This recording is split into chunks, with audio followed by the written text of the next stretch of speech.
This is Tim Bryce with my column titled, Education as a Weapon. Prior to the 1800s, obtaining an education was considered a luxury reserved exclusively for the rich. Everyone else had to tend to their livelihood, which in colonial America was primarily based on agriculture or maritime activities. It wasn't until the early 1800s when the public school system was introduced as an attempt to educate the nation's youth. The intent was to fight ignorance, improve communications, and make better decisions. Educating the general public was considered rather revolutionary for the times.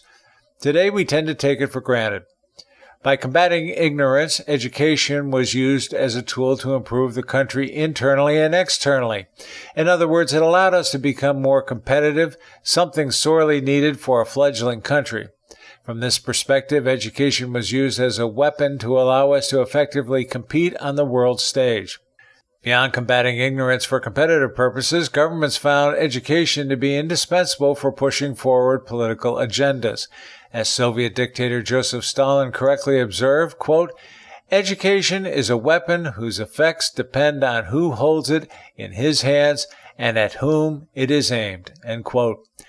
From his perspective, Stalin saw education as a vital propaganda tool for controlling the masses, as did Hitler and others. By controlling their education systems, they controlled the masses.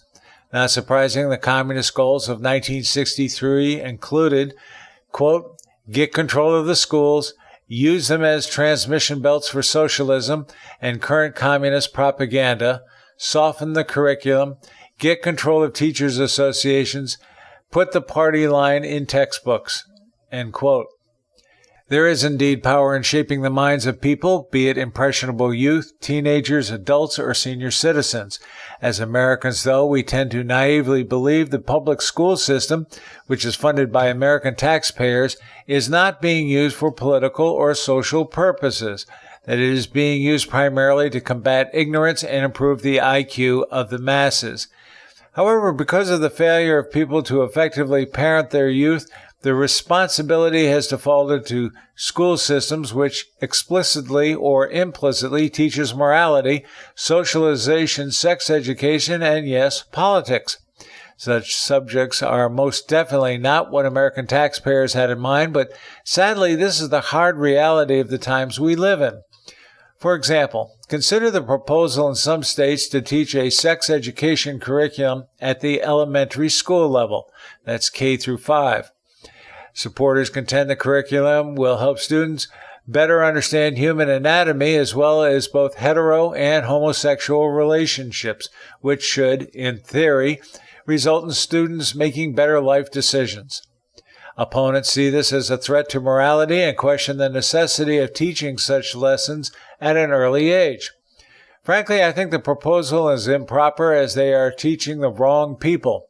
Instead of instructing the students, the school system should have educated the parents so they can effectively instruct their offspring. Undoubtedly, parents would claim they do not have time for such education and would balk at attendance. Hey, that's the night for watching my reality shows. The K through 5 issue begs the question, though, whose responsibility is it to teach our youth certain delicate issues such as sex education and morality? Again, in the old days, the responsibility was that of the parent. Today, it is the schools.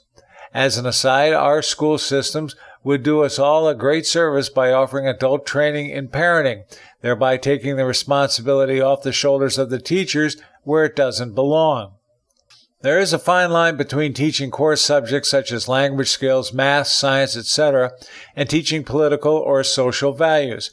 Whereas the former is used as a weapon to combat ignorance, the latter is a weapon for manipulating the masses. This is the primary reason why Islamic proponents want more say in education. Make no mistake, education is indeed a powerful weapon. As Uncle Joe pointed out, though, who is holding the weapon and who is it aimed at? Friends, keep the faith. This is Tim Bryce in Palm Harbor, Florida. Follow me on the internet at timbryce.com.